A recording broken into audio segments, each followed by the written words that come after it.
An Illwriteit production. Latausha Nedd was recently arrested for making threats against whites and police officers. Now that she is out on bond, she is claiming her videos were a response to threats made against her online. The media only seems to be concerned with her side of the story. This is the story they haven't been telling you. This is American extremism, the Eye Empress case. On September 12, 2015, 3 people would publicly broadcast a controversial live stream. The broadcast would set off a series of events that would eventually lead to 4 arrests. The topics discussed included taking over police stations, taking guns from untrained police, and even teaching special needs children to shoot police. This show was publicly broadcasted. Several people watched this show. The show was hosted by 3 people. Trevor Ford, also known as Palmetto Star, the extremist that goes by the name Black Supreme, or I Am Black Supreme, spelled EYE.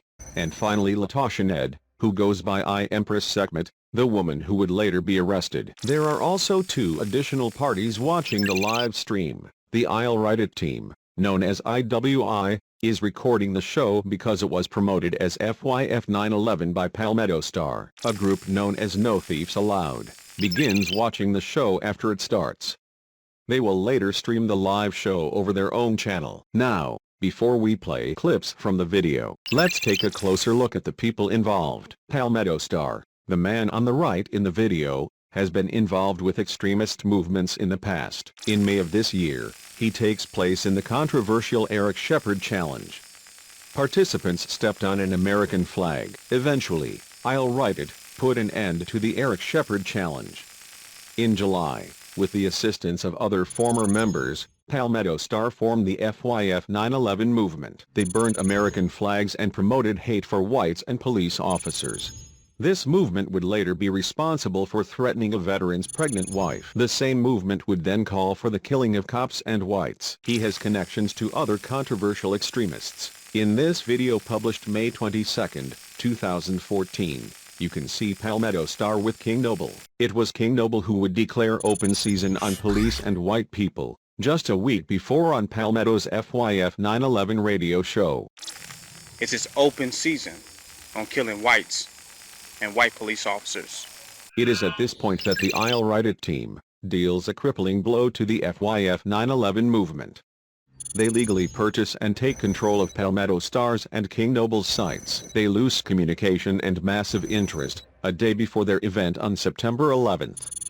Only 8 end up showing up. Instead of admitting defeat, Palmetto Star instead promotes the controversial broadcast as a show regarding the success of FYF 9/11. Though only 8 showed. This is what attracted the attention of the other groups. Now we continue to Black Supreme, the man seen sitting in the middle in the broadcast. You can find him harassing African Americans that have white friends, or disagree with his extremist views. When it comes to fake RBGs and people that's not really about it, you guys are casualty to war too.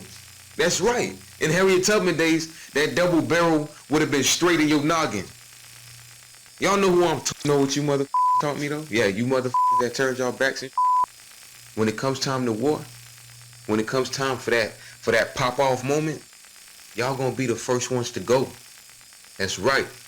Y'all gonna be the first. He was a supporter of Eric Shepherd. He posted several pictures of people burning American flags on his Instagram. He would make his racism against whites known in the online broadcast. He would later attempt to intimidate people involved with the case. The controversial show would be hosted on his account, publicly. And finally Latausha Nedd, the woman to the left in the video. She would later be arrested. In May 2015, she would step on an American flag during a protest. It was posted to Twitter by members attending the event as Black Lives Matter and say her name. However, she would also become a promotion for the Eric Shepherd Challenge. This is the same movement the previous 2 were involved with. It is not known if she knew this. Separated by but because the only way we're going to come out of under this racist system of white supremacy is... Towards the end of July 2015, videos are published of Nedd making extremely controversial comments. She declares herself a militant, and tells people to pick up a gun and start shooting. This is months before the current video in question. These motherfuckers hate us. They either want us at their feet or they want us motherfucking dead. Shake off the shackles. There's absolutely no reason to be calm. There's absolutely no reason to be silent. We are at war. I'm a separatist, radical, militant revolution. If they're coming for you, take them. She would be met with negative responses. She responded directly to the people who wanted a peaceful resolution: pick up a gun and start shooting. A motherfucker commenting that patience is a virtue and silence is golden. You nigga, you sound like a bitch. All that bullshit. Get a gun and start shooting. In August, more videos would surface of Nedd, this time with guns. We can't change the DNA of a house nigga. And young faggot thug and meat f***ing Mills, go follow them motherfuckers. What the f*** do you follow me for? She would next appear as the woman to the left in the controversial video. Now that we understand the three people seen in the broadcast, let's tell you more about the people who are recording it. Illwriteit became known for legally taking control of the website for the Eric Shepherd Challenge, and then using their own website to stop it. Then, after exposing a child abuse scandal, they put an end to Nocturnus Libertas's flag desecration movement. As a result, several criminal actions were committed against Illwriteit. One notable attempt to silence Illwriteit is when the Eric Shepherd Challenge threatened to frame them as racists. You have 2 new messages. Well, hello there, Stephen. Did you really think that somebody wouldn't hunt you down? You're fixing to become known as the biggest racist son of a bitch. I'll put all your private information afterwards, and I'm going to send it to all your relatives who are listed here. They then photoshopped minor summary offense arrest records from 17 years ago. They changed them to make them look like they were severe crimes committed against African Americans. These fabrications would later be used in an attempt to intimidate Illwriteit by the defendant's father, Chauncey Nedd. Illwriteit became the #1 targets of the Eric Shepherd Challenge. When framing Illwriteit for racism didn't work, the Eric Shepherd Challenge sent pictures containing addresses and credit card information. They also attacked children and family members by releasing addresses and other information. It is determined at this time that Illwriteit should work directly with the media. The media would use an alias when mentioning them. This would significantly cut down on the threats and harassment against Illwriteit members. They would now investigate extremist movements like FYF 9/11 and report it to the media under an alias. They uncovered the attacks against U.S. veterans. Members of the FYF 9/11 movement threatened a veteran's pregnant wife. They also called for the execution of whites and police officers. As I previously stated, the leaders of this movement were planning a national flag-burning event on September 11, 2015, just 2 days before the controversial broadcast. The Illwriteit team would deal a crippling blow to FYF 9/11 just 1 day before their big event. They would record the current controversial broadcast due to the leader of FYF 9/11 promoting the broadcast as a FYF 9/11 show. And then we have No Thieves Allowed. They would run into the Illwriteit team earlier in the FYF 9/11 story. They were also on the trail of FYF 9/11 due to the extremism. At one point, Carol Sullivan mistakes something they say when calling into her FYF 9/11 show, and mistakenly gives them the names of people she wants to harass. They follow extremist movements and legally report their findings to the appropriate law enforcement. As with the Illwriteit team, No Thieves Allowed were harassed and threatened by various FYF 9/11 followers.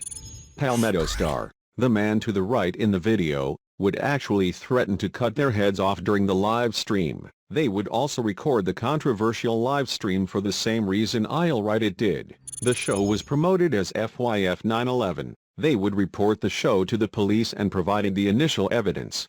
Now that you know the history, it's time for the controversial video. It would eventually trigger a series of events that would lead to 4 arrests. We're going to point out specific points about the video.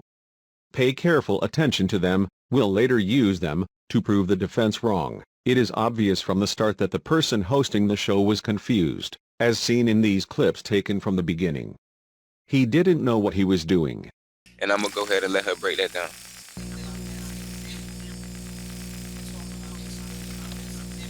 What I do, I need to be on here. I don't need to be on here. Oh, I can hear you. You can speak. Forget that. What? Speak to how? I hear you right now. All right, so I don't need. We can barely hear you. We can hear you. We cannot hear you. And someone's background is real loud. So I want to hear it. The defense would later claim the show was private, but you can tell by these clips, the defendant knew the show was publicly broadcasted. They refer to it as live streaming. By the way, make sure y'all go ahead and tune into the live stream if y'all not watching. Okay, that's cool. That's cool. I understand that. Could you hear me speaking on the YouTube channel? Yeah, cause we live streaming. Yeah.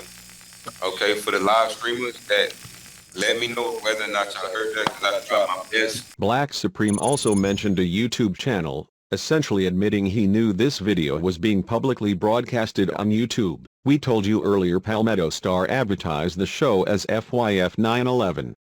He admits this in the beginning. He probably seen it. Did you post it?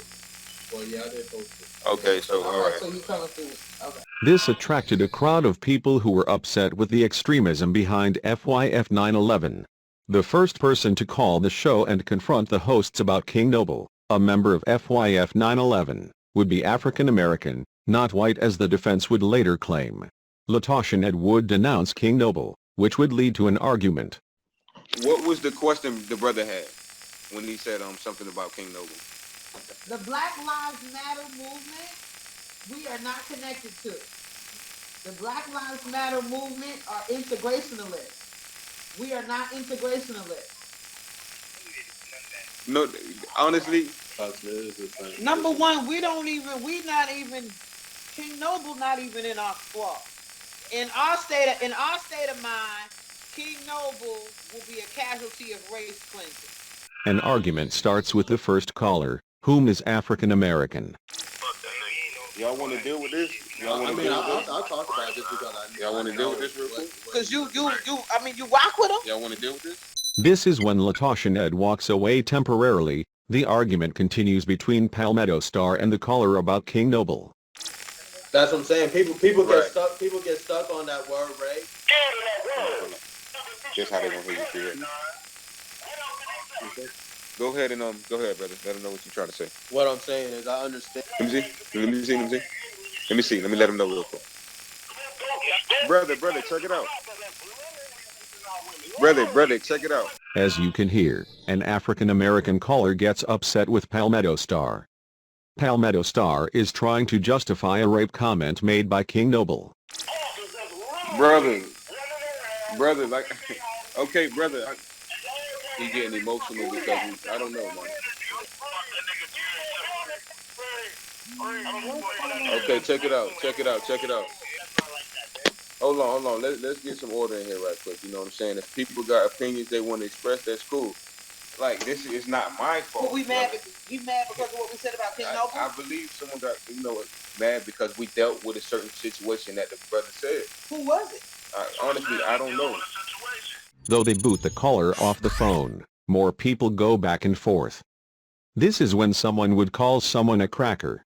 Being that this is the first time a racist word was used, it would imply that they themselves incited this incident contrary to what the defense claims. That's hold on right quick. Hold on. Hold on. Brother, hold on, okay? Hold. They gotta go. Who is that?